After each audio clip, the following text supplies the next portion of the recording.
She called my husband my love right in front of me. That's the line that kept circling in my head, even though I didn't flinch when it happened. I sat there in that cold exam room at 9:17 a.m., the fluorescent lights humming above us, the monitor humming at an even higher pitch, and the paper-lined table shifting every time she pretended to adjust her posture. And still I didn't react. Not a blink. Not a twitch. Not even the tightening of a jaw. I simply folded my hands over my purse and watched her through the reflection in the metal cabinet door across from me. Don't look away from this one. This is the kind of story that stays with you long after it ends. Take a breath, settle in, and let me tell you what really happened. She had no idea I'd already stopped believing her months ago. She didn't know how many nights I'd sat at my small kitchen table, reading things she thought she'd buried. She didn't know about the folder tucked inside the bottom drawer of my nightstand, the drawer she never paid attention to because it looked too cluttered to be important. And she certainly didn't know that I had already noticed the inconsistencies in her story long before she ever stepped into this sterile room. But she did know how to perform. She leaned closer to my husband as the nurse adjusted the ultrasound machine, letting her hair fall just enough to appear soft and accidental. Her voice dropped into a whisper, just light enough, just playful enough, to land like a stone sinking into water. Can you hold my hand, my love? The gel is always cold. My husband's hand froze halfway toward his knee. He looked at her, then at me, then back at her again, clearly unsure of what had just happened. My son, standing by the window with his arms crossed, blinked twice as if the sentence hadn't fully processed. And she just smiled as if nothing unusual had passed her lips. As if the words hadn't just sliced through the room in a clean, deliberate motion. But I stayed still. Not because I was stunned. Not because I was intimidated. And not because I didn't care. I stayed still because I already had the advantage she didn't know existed. The nurse pressed a few buttons, the screen flickered blue, and a steady rhythmic beeping echoed softly against the tiled walls. The nurse said something about measurements and due dates, but her voice felt distant, drowned under the weight of the moment. I watched the young woman sitting on the table, her fingers lightly brushing the sleeve of my husband's shirt, her smile too polished, too bright, too intentional. And it struck me again, she was trying too hard. She always tried too hard when she was hiding something. Outside the window, I could see late autumn leaves drifting across the parking lot, scraping the pavement as the wind pushed them into tiny circles. The sky was that pale November gray that makes everything look washed out. The kind of morning where you can smell winter arriving. The kind of morning where truths feel heavier. Your dates seem a little off, the nurse said suddenly. There was the first crack. The girl shifted her weight. Oh, right. Yes, I might have mixed up a few days. It's been a stressful time. But her voice wavered. Just slightly. Just enough for someone like me. Someone who had raised children, managed a home, held a marriage together, buried parents, and lived long enough to spot a lie before it even formed, to notice. My son lifted his head toward her, confusion written across his face. He had always been trusting, always assuming the best in people, especially in her. That was one of his strengths. And one of the things she had taken full advantage of. I could almost feel the tension sliding into the room, soft at first, then sharper with each passing second. She kept fidgeting with the blanket over her knees, trying to look innocent, but the more she tried, the more transparent she became. She caught me watching her reflection in the cabinet and looked away quickly. A guilty person always looks away first. But again, I didn't say a word. Instead, I reached into my purse and felt the edge of the folded paper tucked inside. Just touching it steadied my breathing. It was the appointment record I had printed the night before. The one she thought I knew nothing about. The one that confirmed my suspicions long before today. She shifted again, pretending to read a poster about prenatal vitamins on the wall. She laughed nervously at a joke no one made. She smoothed her shirt, then smoothed it again. Small, jittery movements, like someone waiting for a storm she hoped wouldn't come. The nurse finished her notes and stepped out. The door clicked shut, leaving the four of us alone. And that's when the silence thickened. My husband ran a hand over his face. "Why did you call me that?" he asked quietly. She blinked. "Call you what?" "You know what," he said, his tone firm but confused. "Why did you call me that?" She gave a small laugh, the forced kind that vibrates with panic. "Oh, come on. It was just a joke. A silly little nickname. You know I don't mean anything by it." My son's brow furrowed. "Since when do you joke like that?" She shrugged, her fingers gripping the table edge. You guys are taking this too seriously. It's nothing. But her eyes darted right back to me. He knew. Even if she didn't know exactly what I held over her, she sensed it. People like her always do. Let's all calm down, she added, aiming the sentence directly at me, as if I were the one whose behavior needed correcting. I smiled politely. That was when her composure faltered. She hated when she couldn't read me. She relied on it too much. My expressions, my tone, my reactions. But today I gave her nothing. I offered only a long, quiet stare that betrayed absolutely no emotion, no anger, no fear. Because I had none. I had knowledge. I had proof. And I had patience.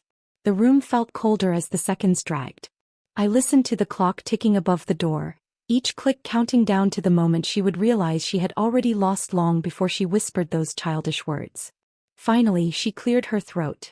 Can we just go? I'm not feeling well. My husband hesitated. My son looked torn. But I stood first. I'll drive her home, I said smoothly. You two follow when you're ready. All three of them turned toward me. My husband opened his mouth to protest, but I shook my head gently. She and I should talk privately. The girl swallowed hard. She hadn't expected that. She thought she could float through the rest of the morning on flustered smiles and thin excuses. She thought she could keep control. Instead, I stepped closer to her, picking up her coat from the chair. We'll talk in the car, I said softly, evenly, giving her no room to argue. My son shifted uneasily. Mom, should we wait? No, I said, buttoning the top of her coat with steady hands.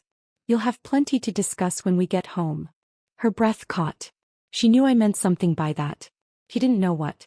But she understood enough to be afraid. I opened the exam room door and waited for her to move. My husband watched us carefully, torn between trust and worry. But he didn't stop me. The hallway smelled faintly of disinfectant and coffee from the small station near the front desk. People shuffled past with clipboards and scrubs, going about their mornings, unaware of the storm brewing quietly behind us. As we walked, she kept her eyes on the floor, her footsteps uneven. She clutched her purse like it contained the last of her defenses. She didn't know that the real danger wasn't what she had hidden. It was what I had uncovered. We stepped outside into the crisp air. The wind tugged at the ends of my scarf, and the sun sat low behind the clinic roof, casting long, thin shadows across the parking lot. My car sat halfway down the row, frost still lingering along the edges of the windshield. She stopped walking. Can we talk later? She asked, her voice barely above a whisper. Please. No, I said gently. We'll talk now. Her breath trembled. That thing I said, it didn't mean anything, she rushed out. You know how nervous I get. I unlocked the car and looked at her fully for the first time since the words, my love, fell out of her mouth. I know exactly what you meant, I told her calmly. And I know a lot more than you think. Her face drained of color. For a moment neither of us moved. Leaves blew across the pavement. A horn honked in the distance. A door slammed behind us. Then she finally climbed into the passenger seat with stiff shoulders and shaking hands. The car door shut with a hollow echo. I walked around to my side, opened my door and slid in, slowly, deliberately, letting the silence settle thickly between us. Before I turned the key, I looked straight ahead and said, Tell me, what else should I know before we get home? Her head snapped toward me. And that's where this section ends, on her inhale turning sharp, the truth pressing against her throat, and the realization dawning in her eyes that my calm smile wasn't confusion. It was strategy. Her head snapped toward me, and for a second the only sound in the car was her uneven breathing, sharp and thin like she was trying to swallow panic before it reached her throat. She pressed her hands together in her lap, fingers trembling just enough for me to notice but not enough for her to admit. I didn't look at her directly, not yet. I kept my eyes on the windshield, on the frost-softened outlines of the clinic building fading behind us as I eased the car out of the parking lot. I don't know what you mean, she whispered. I didn't respond. I waited. Silence makes some people restless, but it makes others unravel. She was the unraveling kind. Her knee started bouncing lightly, then faster, and she kept rubbing a spot on her sleeve that didn't need smoothing. The stoplight ahead turned red, so I gently slowed to a halt. Only then did I turn my head toward her. You do, I said plainly. Her lips parted, but whatever excuse she planned to release fell apart before she could form it. She looked back at the traffic light as if she could will it to turn green and rescue her. It didn't. The red glow filled the inside of the car, casting her face in a shade that made her guilt look even more pronounced. I turned forward again and let the silence stretch. She finally exhaled. I made mistakes, she murmured. Is that what you want me to say? That I'm not perfect? That's not what I asked. Another beat of silence. The light turned green. I drove on. Her voice cracked slightly when she spoke next. Are you angry with me? No, I said. Not anymore. The word anymore landed exactly where I wanted it to. Her breath hitched. She shifted in her seat, turning her body slightly away from me as if distance would soften the weight of the moment. We pulled into the neighborhood, passing the Thompson house with its half-finished holiday lights and the old oak tree on the corner that always leaned too far after winter storms. Familiar sights, comforting ones, but nothing felt comforting that morning. She stared at the houses passing by like she was trying to memorize the neighborhood in case she needed to say goodbye to it. When I stopped the car in our driveway, she reached for the door too quickly, nearly fumbling with the handle. Wait, I said, keeping my voice steady. She froze. We're not done. Her shoulders slumped before she slowly let go of the door handle. She stayed still as I stepped out of the car, and only followed when she realized I was waiting by the porch steps. Her footsteps were hesitant, uneven. She didn't dare walk ahead of me. Inside the house, the warmth of the heater brushed against my skin, but it didn't chase away the cold knot forming beneath my ribs. She stood by the coat rack, clutching her purse like it was the last piece of normalcy she had left. I walked straight past her and into my bedroom, and I opened the nightstand drawer. There it was, the journal she thought she had concealed so cleverly. A plain spiral notebook, the kind you'd buy at a grocery store without thinking twice. No lock, no flourish, nothing to suggest it carried anything important. That was her mistake. She underestimated how a woman my age sees everything. Every shift, every glance, every misplaced item. I lifted the journal and ran my fingers across its bent corners. The first time I'd opened it weeks ago, I had only meant to put away laundry. That's when I found it tucked under a sweater she had folded poorly, as if she believed I would never look closely enough to notice. But I did. Always do. I sat on the edge of the bed now and opened it again. Page after page, written in her looping handwriting, filled with dates, conversations, small manipulations she described like accomplishments. At the time I had felt disbelief first, then anger, then something colder, clarity. I didn't confront her then. I simply kept reading. I kept learning. Down the hallway, I heard her pacing lightly, afraid to come closer but too anxious to stay still. Each footstep matched the rhythm of the pen strokes on the page. Her handwriting was neat on some days, frantic on others. The frantic entries were the most revealing. One line stood out now just as it had the first time. Everything will fall into place once the baby is secure. I traced the sentence with my thumb. Secure for whom? For her. For whatever plan she was sculpting quietly behind our backs. I turned the page. There were notes about conversations she had with neighbors, lines she practiced saying to my husband, small ways she tested my son's trust to see how quickly she could sway him. She had documented the smallest interactions like she was building a strategy. This wasn't a woman caught in an emotional mistake. This was someone who calculated her next move. The sound of her footsteps grew louder. Tentative. Hovering near the doorway. Can I come in? She asked softly. You can stand there, I replied. She lingered just outside the threshold, her fingers gripping the doorframe. That's my private notebook, she said, her voice unsteady. It was in my drawer, I answered without looking up. She swallowed hard. I can explain. No, I said, turning another page. You can't. Her breathing grew shallow. You were snooping? I finally lifted my eyes to hers. I was protecting my family. Something broke in her expression, not remorse but fear. Real fear. Because now she wasn't guessing anymore. She knew I had read enough to change the entire direction of this household. I closed the journal slowly. Do you know what I find interesting? I asked, tapping the cover lightly. You wrote everything down. Every step. Every lie. Every calculated moment. That's not true, she whispered quickly. You're twisting it. I'm reading your words. She shook her head, tears forming but not falling. You don't understand what I was going through. I had pressure. I wasn't thinking straight. I stood holding the journal by my side. You were thinking clearly enough to plan, I replied. To direct. To manipulate. She backed away a step. I didn't mean for anything to get out of hand. Then why did you hide this? She didn't answer. Her silence was louder than any confession. I walked past her, down the hallway and into the kitchen.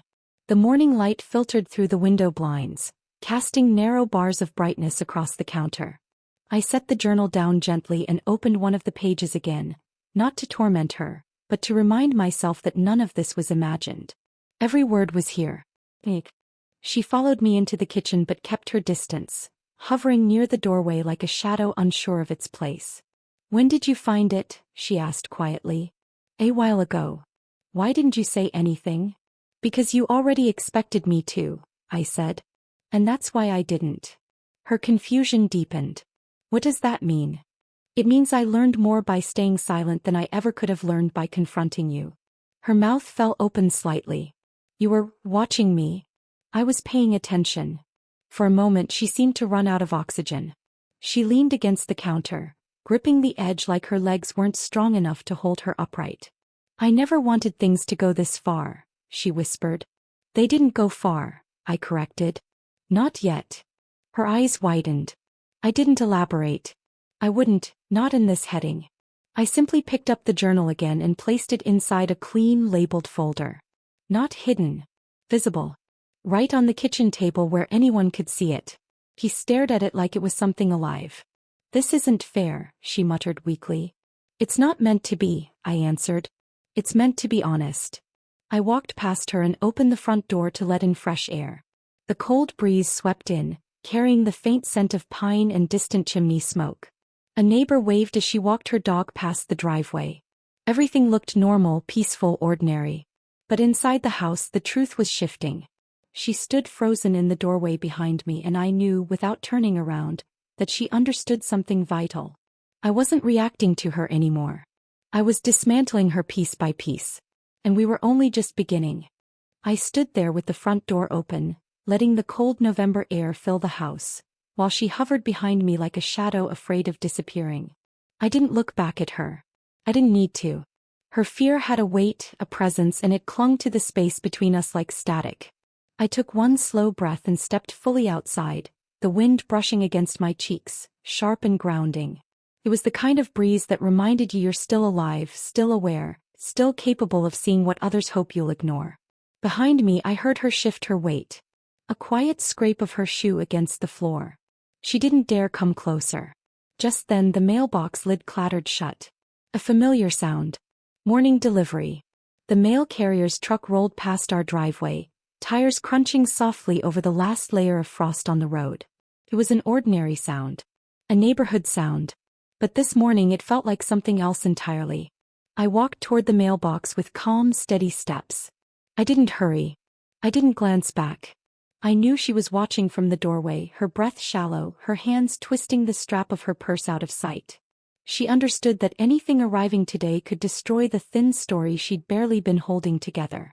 Inside the mailbox, envelopes were stacked crookedly, 2 bills, a grocery flyer, and one small white envelope with my name printed neatly across the front. I knew what it was before I touched it. I didn't grab it right away. Instead I looked at it for a moment, noticing how plain it seemed. No fanfare. No warning.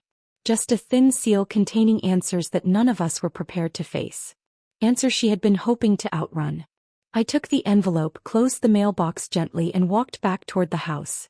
She stepped aside instantly when I approached, almost tripping over herself in her rush to make space. Her eyes were fixed on the envelope. She didn't blink. "What is that?" she whispered. "You know exactly what it is," I replied softly. She swallowed hard and I could almost hear her heartbeat in the silence that followed. I moved past her and set the envelope on the kitchen table, right beside the folder containing her journal. The 2 items looked oddly fitting together. Truth gathered privately and truth delivered officially. One messy, one clinical. But both undeniable. She lingered in the doorway. She didn't dare cross the threshold. I slid a chair out and sat down. I didn't open the envelope yet. I wanted a moment. A breath. A clear head. The kind women my age learn to take before making decisions that cannot be undone. Sit, I said gently. She didn't move. I'm not asking, I added. She walked over with stiff steps and sat opposite me, her shoulders rounded inward like a child bracing for scolding. She kept her eyes on the table, not on me, not on the envelope. A moment later I heard the front door unlock. My son stepped inside, followed by my husband. Their voices drifted in first, low, tense, uncertain. They must have talked in the car. I heard my son's footsteps slow when he saw us at the table. My husband's steps followed, heavier, deliberate. My son walked in first. Mom, what's going on? I rested my fingertips lightly on the envelope. You're both here. Good. My husband stood on my right, his hand resting on the back of my chair. His presence was steady, but I could feel the tension rolling off him in waves. I picked up the envelope. The room went silent. I didn't rip the seal. I opened it carefully, as if the truth inside deserved patience, not violence. My hands were steady. Hers were not. She gripped the edge of the chair so tightly her knuckles turned pale. I slid the 2 documents out and set the envelope aside. The first result was for my husband. Clear as day. A simple line of numbers and percentages. A clinical conclusion.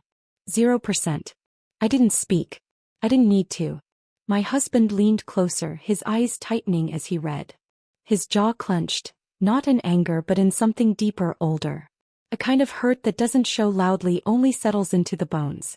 The second result was for my son. I handed it to him. He stared at it longer than necessary, as if reading slower might somehow change the numbers. 0%. His breath shook. Not loud, not dramatic.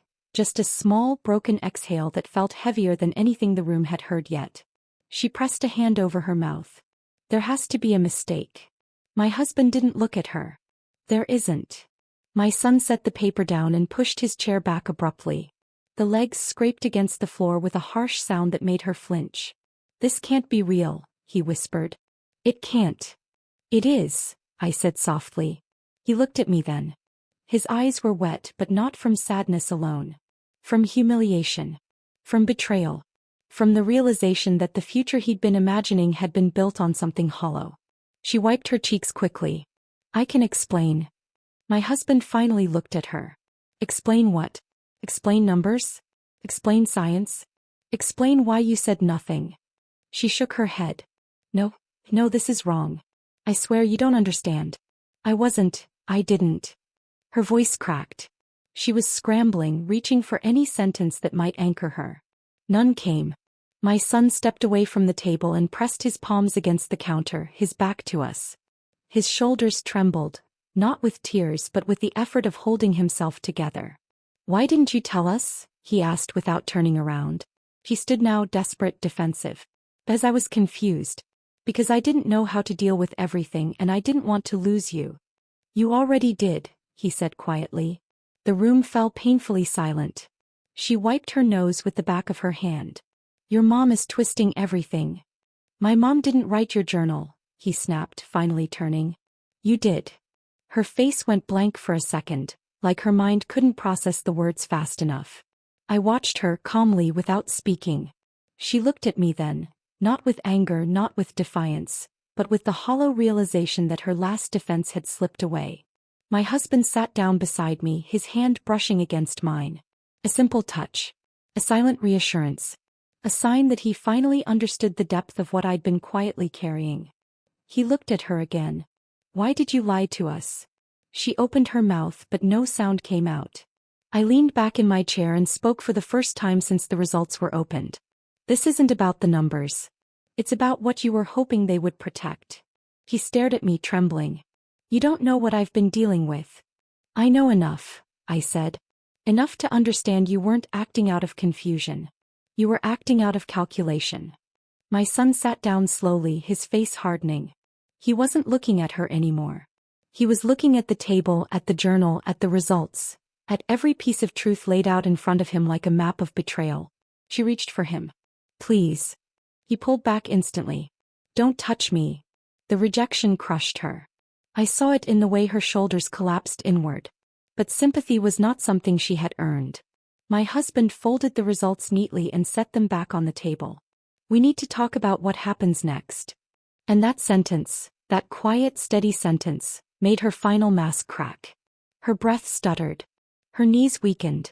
Her gaze darted from one of us to the other, searching for an escape. She found none. I folded my hands calmly. We'll talk, I said. All of us. And her world, built on lies and stolen trust, began to come apart in the quietest and most complete way possible. Not with shouting. Not with accusations.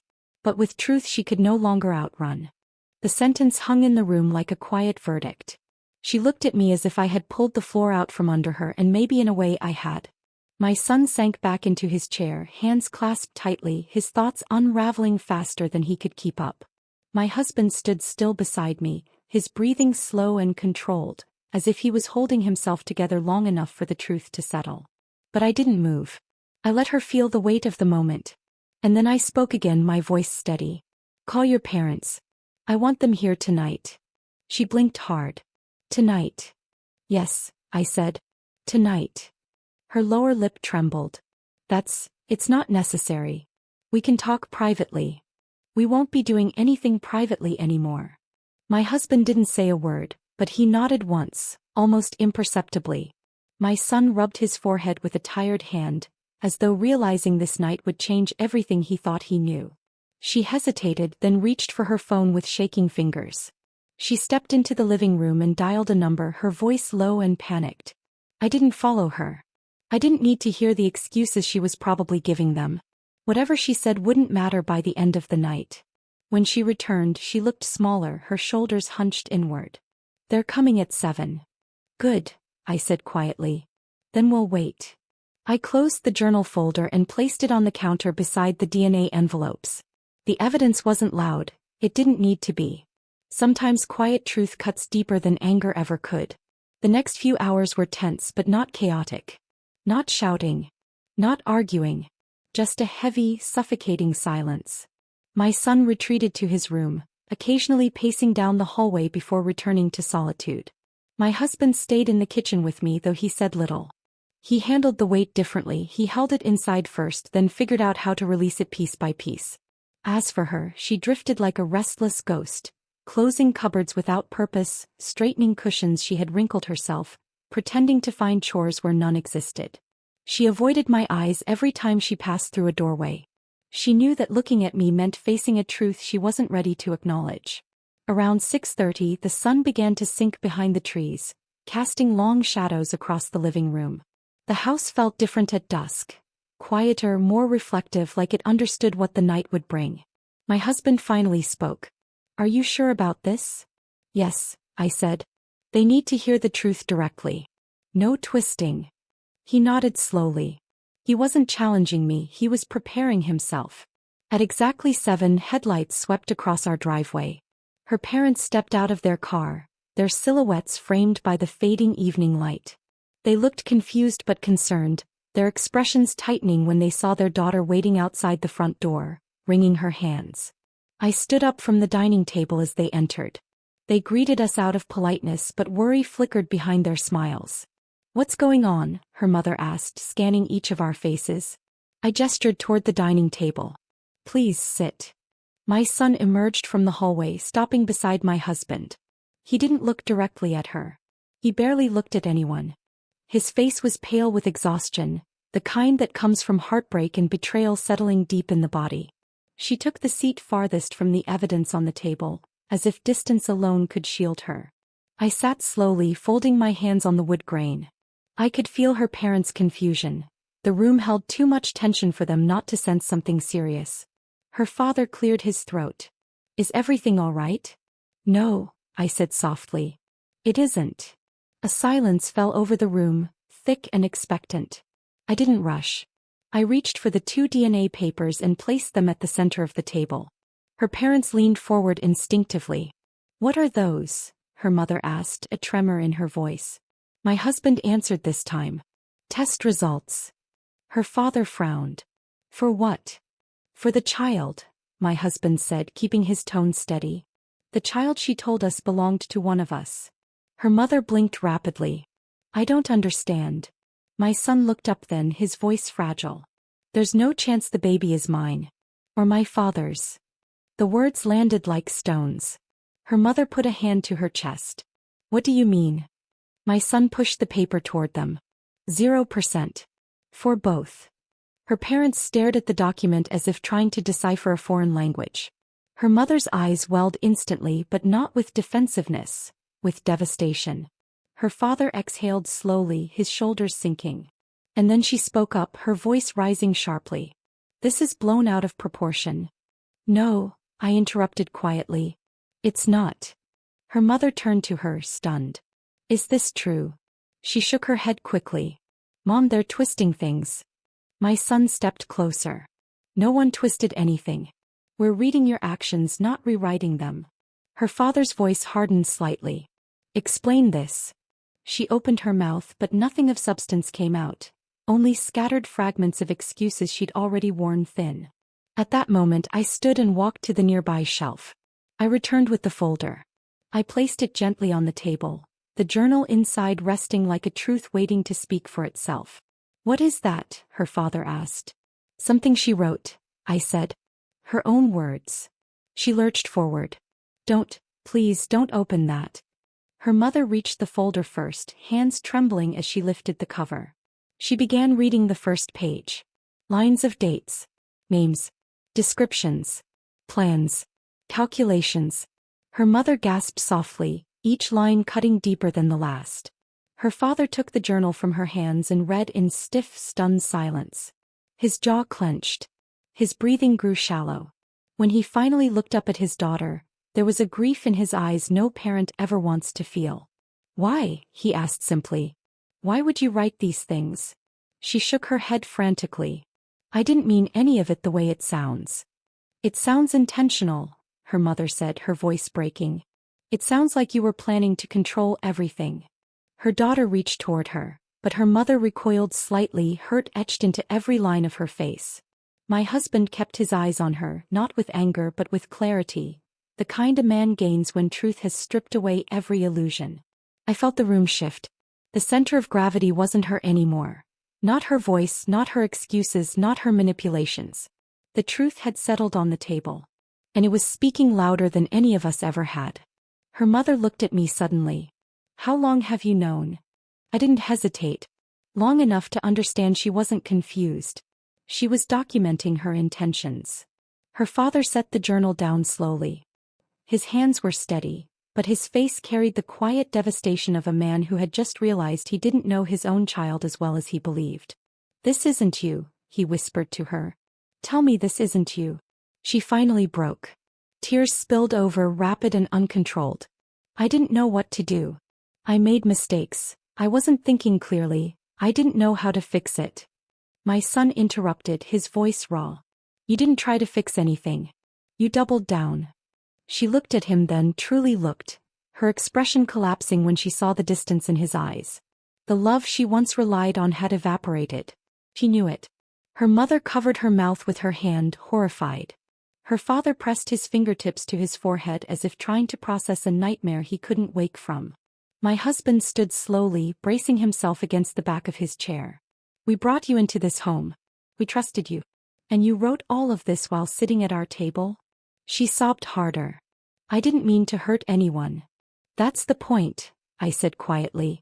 You didn't think about anyone. Her mother burst into tears. Her father finally spoke, his voice hollow. We're taking her home.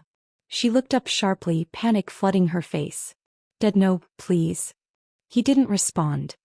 He simply stood, helping his wife to her feet. They moved with the weight of people carrying heartbreak in both hands. Her mother whispered to me, voice cracking, I'm so sorry. I know. I didn't know she could do this. I nodded gently. None of yous did. Her father placed a hand on her shoulder, not tenderly, just firmly enough to guide her toward the door. She struggled for a moment, looking between my son and my husband as if searching for anything to hold on to. Neither of them moved. Neither offered a word. As she stepped outside, the porch light illuminated her tear-streaked face. Her mother reached out to steady her. Her father closed the car door once she was inside. And just like that, the night her world finally collapsed. Ended not with a dramatic scene, but with the quiet, devastating truth that she was leaving alone. The car's taillights glowed red at the end of our driveway, then faded into the dark as her father turned the corner. When the sound of their engine finally disappeared, the house exhaled, a long, tired breath it had been holding for far too long. The porch light hummed faintly above us, casting a pale halo over the doorway. My husband stepped back inside first, shoulders heavy but posture clearer than it had been in months. My son lingered on the porch, staring at the space where her car had vanished, his hands clasped together as if trying to hold on to whatever strength he had left. I didn't rush him. Some realizations take longer to land. He finally turned to me. Not with anger. Not with blame. With a quiet, aching exhaustion. "Mom," he said softly, "I feel like my whole life just tilted." I placed a hand on his arm. "It did. But now it can straighten again." He lowered his head, letting that truth settle. He wasn't the same boy who had walked into the clinic that morning. Something inside him had shifted. Something painful but necessary. Growth often hides inside heartbreak. My husband walked back toward us. "Let's go in," he murmured. "Tonight's been hard enough." We stepped inside together. The door closed gently behind us, but the silence inside was different now. Not tense. Not fearful. Just empty in a way that invited rebuilding. I went to the dining table and gathered the DNA papers, placing them neatly back into their envelope. My husband reached for the journal folder, hesitating for a moment before handing it to me. "What do you want to do with it?" he asked. For months, that folder had been a storm cloud hanging in the shadows of our home. It had watched me cook meals, wash dishes, fold towels, and sleep restlessly. It had been both my burden and my weapon. Now finally it was neither. I set it beside the envelope. "I'll decide in the morning," I said. Behind us, the clock in the hallway chimed 8. My son sat down slowly at the table, rubbing his temples. "I didn't see any of this coming," he whispered. I pulled out a chair beside him. "Heartbreak hides best in the places we trust most." He swallowed hard. "Was I blind?" "No," I said gently. "You were hopeful. There's a difference." My husband joined us, placing one hand on each of our shoulders. A gesture of apology, solidarity, and quiet reassurance. For the first time in weeks, the three of us sat together. Not fragmented, not confused, but united in a shared truth. After a long moment, my son asked quietly, "What happens now?" "Now," I said, "we put our lives back where they belong." He nodded, but there was uncertainty in his eyes. Understandable. So much had changed within the span of a single night. I stood and began clearing the table, not out of routine but to make space. For new conversations, new peace, new beginnings. My husband helped, collecting glasses and folding napkins absent-mindedly. My son carried the journal folder into the living room and placed it on the coffee table, as if setting it down somewhere else might loosen the last of its grip on him. After the kitchen was tidy, I made tea. The simple act grounded me. The sound of water boiling. The soft clink of mugs. The faint scent of chamomile rising through the steam. These ordinary things felt sacred now, like small pieces of normal life returning one by one. I carried 3 mugs into the living room. My son took his with a quiet "thank you." My husband held his but didn't drink, staring into the steam as if searching for something inside it. She had created chaos between them, small wedges here and there, subtle doubts she seeded intentionally. But now in this moment none of that remained. The clarity of truth had wiped away every shadow she tried to cast. My son broke the silence first. "I need to ask something." "Go ahead," I said. "When did you start suspecting her?" I took a sip of tea, letting the warmth settle in my chest. "Months ago. Little things at first. Things she said. Things she hid. Things she wrote down." He shook his head slowly. "She wrote everything like she thought she was untouchable. She believed consistency wasn't necessary," I replied. "She assumed we wouldn't question her." My husband sighed. "Because she counted on us to trust her." "Yes," I said. "But trust can't survive when truth isn't welcome." My son leaned back on the couch, staring at the ceiling. "I feel foolish." "You're not," I said firmly. "You were deceived. Deception isn't a reflection of your character. It's a reflection of hers." His eyes softened. "Thank you, Mom." My husband looked at him, then truly looked, and said, "We're here." We'll figure this out together. A long quiet settled over the room, not heavy this time but healing. After a while my son went upstairs to rest. My husband and I remained in the living room, sitting across from each other with only the soft hum of the heater between us. He rubbed his hands together, contemplative. "I owe you something," he said finally. "You don't owe me anything." "I do," he insisted gently. "I should have listened more closely. I should have paid attention when you started watching her. I didn't want to believe someone living under our roof could hurt us." I reached across the table and took his hand. "We all wanted to believe that." He nodded, swallowing hard. "Thank you for handling this the way you did." "I didn't want anger to decide anything," I said. "Anger clouds judgment. The truth deserved clarity." He squeezed my hand. "You were calm even when everything inside you was probably screaming." "Calm is a choice," I said. "And I made it every day." For a long moment we sat quietly, hands still clasped. The storm had passed but the debris of it still lay around us. Healing would take time. But peace had already begun settling in, slowly, gently like snow. Eventually my husband stood. "I'll lock up," he said, heading toward the front door. I remained seated, staring at the journal folder on the table. The house was finally quiet enough for me to hear my own thoughts clearly. This exact moment, was the twist I hadn't told anyone yet. Not my son. Not my husband. Not even myself, not fully. Because until tonight I wasn't sure if I had the strength to admit it. I reached for the folder. Inside the journal, between two of her frantic entries, was a page she had taped over. I had peeled it back days ago carefully and found something she never intended anyone to see. A small receipt. A date. A clinic name. A note she had scribbled. Not his. Not theirs. At first I didn't understand. But then I did. Tonight, when everything had been laid bare, I placed the receipt on the coffee table and waited for my husband to return. When he walked in and saw it, confusion crossed his face. "What's that?" he asked. "Her truth," I said. I handed it to him. His eyes scanned the details. A paternity clinic. A date from early summer. A test long before she ever claimed to be unsure. She had known the truth from the beginning. All this time she'd been lying not to protect herself, but to manipulate them. My husband looked up sharply. "She knew." "Yes," I said. "She knew. And she still chose deceit." He sank onto the sofa, letting the paper fall into his lap. So the confusion, the dates, the panic. All an act, I finished. She was never confused. She was calculating. My son descended the stairs just as my husband handed him the receipt. His eyes widened. Lied about not knowing. She knew all along. "Yes," I said gently. "And that is the truth you needed for closure." My son closed his eyes, letting the revelation sink in fully. When he opened them again, the fog that had clung to him all evening was gone. In its place was a quiet, decisive resolve. "Then I'm done," he said softly. "Completely done." I stepped toward him, brushing a hand along his arm. "Now you can heal."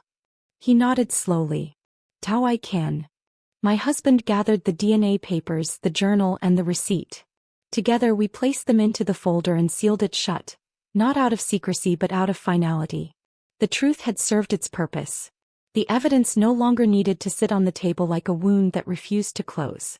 I carried the folder to the small fire pit in the backyard. The night was cold, the stars scattered across the sky like tiny lanterns. My son and husband followed me, standing on either side of the flickering flame. I set the folder onto the fire. The edges curled quickly, darkened, then dissolved into orange embers. My husband wrapped an arm around my shoulders. My son stood close, no longer broken but beginning. The documents burned away quietly, without ceremony. Without bitterness. And as the last page turned into ash, I felt something inside me release. A weight I'd been carrying for far too long. A breath I didn't know I'd been holding. A life I was ready to reclaim. My peace didn't arrive loudly. It didn't arrive triumphantly. It arrived gently like dawn. And as I watched the final ember fade, I whispered the truth I had earned. She ended her lies tonight. And I ended my silence. If this story reached you, if you felt her strength, her pain, or her quiet revenge, then subscribe. I share more powerful emotional stories every week. And you don't want to miss the next one.